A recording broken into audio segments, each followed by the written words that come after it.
ரொம்ப உற்சாகமானவன் யாரு? பேதுரு. அதான் முதன்மையானவன் பேதுரு. ஃபர்ஸ்ட்ல உள்ளவன் பேதுரு. எல்லா ஊழியத்திலையும் ஃபர்ஸ்டா நிற்பாரு, கேள்வி கேட்கறதுல முதல்ல நிற்பாரு, ஆண்டவரை நேசிக்கிறதுல முதல்ல நிற்பாரு. ஆனா ஆண்டவர் உலகத்துல இருக்கிற வரைக்கும் பேதுருவால எதுவுமே பண்ண முடியல. காரணம் என்ன அப்படின்னா, பேதுருட்ட இருந்த ஒரே ஒரு மைனஸ் என்ன தெரியுமா? அவனால நிலைவரமா அவங்களால இருக்கவே முடியாது. ஆண்டவரை பார்த்த உடனே கடல்ல கர்த்தர் நடந்து வர்றதை பார்த்த உடனே சொல்றாரு, ஆண்டவரே நீரே ஆனால் நானும் நடந்து வரட்டுமா? உடனே ஆண்டவர் என்ன சொல்றாரு? வாப்பா அப்படின்றாரு. ஆனா ஓட்டத்தை ஆரம்பிச்சாரு, விசுவாசத்தோட ஆரம்பிச்சிட்டாரு. யாருமே ஆரம்பிக்கல, இவர் ஆரம்பிச்சிட்டாரு. ஆனா அந்த ஓட்டத்தை அவர் என்ன பண்ணல?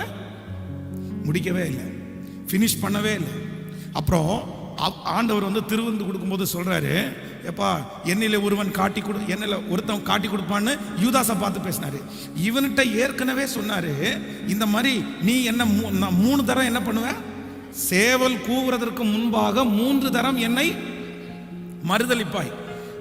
நானோ உன் விசுவாசம் ஒளிந்து போகாதபடி உனக்காக வேண்டிக் கொள்கிறேன் அப்படின்னு சொன்ன உடனே, சரி ஆண்டவரே, கண்டிப்பா ஆண்டவரே, நான் நிலைவரம் இல்லாதவன் தான், எனக்காக இன்னும் கொஞ்சம் ஜெபம் பண்ணிக்கங்க, நான் எப்படியாவது அந்த தப்பு பண்ணக்கூடாது அப்படின்னு சொல்லல.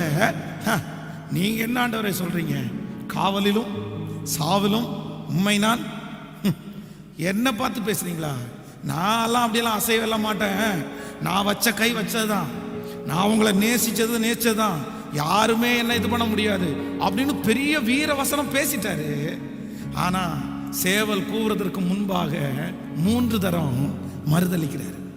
அதான் வேகம் இருக்கலாம், ஞானம் இருக்கலாம், பின்னணி இருக்கலாம், எல்லாமே இருந்தாலும், 1000 டேலண்ட் இருந்தாலும் டிஸ்கண்டினியூ பண்ற ஒரு மனுஷனால எதையுமே சாதிக்க முடியாது. எவ்வளவு வேணாலும் என்ன வேணாலும் ஆசீர்வாதம் உங்களுக்கு இருக்கலாம், உங்களால ஒரு வெற்றியும் அடைய முடியாது. ஆனா